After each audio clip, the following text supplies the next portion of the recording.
They're coming in from far and wide, filled with team spirit and hometown pride. All fired up from the big pepper rally last night. Hear the marching band playing the fight song. Teams charging the field, ready to get it on. Cheerleaders working up the crowd with all their... How's you all doing? I missed the last 2 weeks. Sorry about that. But here we are. And I'm starting a little early this week because I want to make sure I do this. The week's not final yet. We have the Monday night football game yet. And right now I'm a point behind Trucker Dan. Dan is done for the week, but I have Vincent Jackson and Jackie Battle going tonight. I like my chances. In a game of great interest to me, Renegades lead Itchy Clap 124.5 to 100.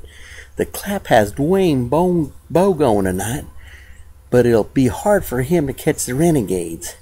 Cow Patty Boomers lead the Coke Junkies 128.5 to 113.5. Both have players going tonight. It should be a very close game right to the very end. It was a big game. Santino's Corn Dogs beat Slamming B Dogs 133 to 124. Both teams are done for the week. The Baba Gadoosh leads Series Moles 129.5 to 123.5. Moles have Steve Preston going tonight. He has gotten 8 or more points the last 4 games. Should be a very close game.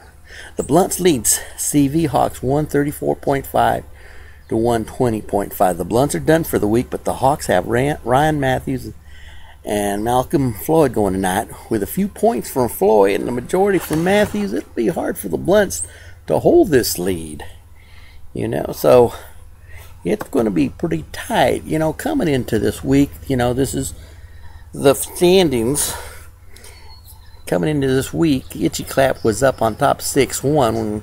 If they were to lose that game, they'd be at 6-2 and help me quite a bit. Also need CV Hawks to lose. I'd still be 1 game behind the Hawks and 2 behind Itchy Clap, but it put me 1 game from the wild card game. Now the 8-Town Baba Gadoosh look like they may drop to 6-2 if they can't win this game. Slamming B Dogs are already going to drop down to 4-4. And over here, Santino's Texas Corn Dogs still have a comfortable lead because they've already won. They'll be at 6-2. Trucker Dan, who I'm hoping is going to lose, no offense, Trucker, but he be at 4-4, and Santino pretty much have clear sailing with 2 games up. Now it's been an interesting couple of weeks since I last posted to you folk, and I think it's still pretty fun. And while some guys are pretty much putting out their dominance, I think most of us still have a pretty good shot. Even the Series Mole, if he can pull this game out, would give him 3 wins, and he'd still, with a hot streak and somebody getting a cold streak, he could kind of sneak in. It'd be tough for him to win his division, but that wild card's open to all of us. Renegades too at 2-5. If they can pull out this win, it'd be a big help to her. The scoring is way down this week. You could tell it's a bye week, and not everybody had their players they always have. I was lucky. I got Cam Newton, and he filled in real nice for Aaron Rodgers. Right now, coming into this week, the leading scorer continued to be the Itchy Clap with 1,175 points. A lot of points. Then we go there, we have Santino's Corn Dogs at 1,069. And believe it or not, I'm the 3rd highest scoring team with 1,050.5. Makes me wonder, how the heck am I losing damn games? Hey, right now, let's go to a word from my sponsor, Yeah, I think I've got a new sponsor this week, and we'll be right back after this.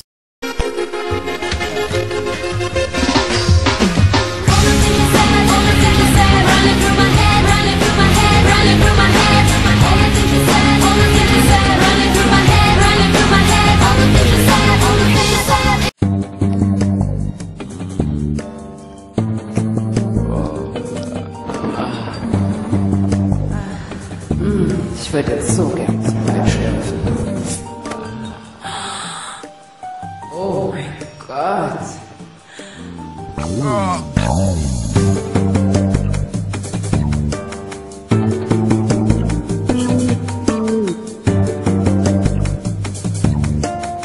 Ich liebe Sprite. Hey, this week on the second segment of this show of mine, I want to talk about what's going on in the NFL and how's it looking? Who's the best team out there? Seeing as there's not much I can't talk about next week yet since we haven't finished this week. Well, let's see who's the best team in the NFL right now. Let's excuse me a second here. I got to get this thing working. The 7-0 Packers are given as the NFL's best team right now. Behind them, however, nothing is as certain. The Saints, they lost to a previously winless team Sunday. The Niners, they did just enough to beat the Browns at home. The Giants, they barely held off the winless Dolphins. The Lions, they finally righted the ship after a 2-game skid. The Falcons, Bears, Bucks, Eagles, Cowboys. Who is the second best team in the NFC? When it's all said and done, if they peak at the right time, it could be the Eagles, having ruled them out of the division title in the pedestrian NFC East by a long shot. The Eagles still have plenty of division games and finally look like the team many of us thought they would be on Sunday night. There's plenty of talent there, and they're getting healthy and strong out of that bye and have a lot of ingredients to win. The Saints will bounce back, and the Falcons and Giants have been quietly picking up wins after rocky starts. I believe the best is yet to come from the Eagles. But how can you overlook the 49ers? I'm really tempted to say the Saints because they'll bounce back from the egg they laid. Although facing Tampa Bay coming off its bye is not a good matchup this week. However, it's impossible not to say that San Francisco is the next best team after Green Bay. It's defeated Cincinnati, Philadelphia, destroyed Tampa Bay, and beat Detroit, all of which were potential playoff teams. It's hard not to wonder when the 49ers' lack of passing game will catch up to them. But they've handled their business thus far. The remaining schedule isn't very daunting, so winning 11 or 12 games doesn't look really out of reach there. You know, Saints still have what it takes. Despite Sunday's shocking loss at St. Louis, the answer is still New Orleans. To beat Green Bay, you will likely have to do it with your offense, and the Saints are equipped to do that. But if Philadelphia can string together a few performances similar to its domination of Dallas, that story could change. You know, the Giants have all the components. The Giants should be considered the second best team in the NFC. Their offense is beginning to round them into form, and their defense is the best of the bunch. When you look at teams that eventually make deep playoff runs, they typically have a franchise quarterback. Eli Manning, excuse me, I had a chuckle there. You know, explosive of the skill positions, you know, Hakeem Nicks, Victor Cruz, and Ahmad Bradshaw, and a stout defense that creates sacks and turnovers. The Giants have all those key elements, and that is what sets them apart. Okay, well, this Week 8 provided somewhat of an answer. After watching all the games Sunday, I would have to think the Eagles are the most dangerous NFC team to compete with the Packers. Consistency is still a question, so I'll wait another week or two to push them up all the way up on my power rankings. In the meantime, the Saints are dangerous at home, but not the same team on the road. The Falcons appear to be rounding into shape and could peak at the right time. Keep in mind, the Packers aren't perfect. They need to protect Aaron Rodgers better. He's been sacked 16 times and slow down the run. They give up 4.6 rushes per carry.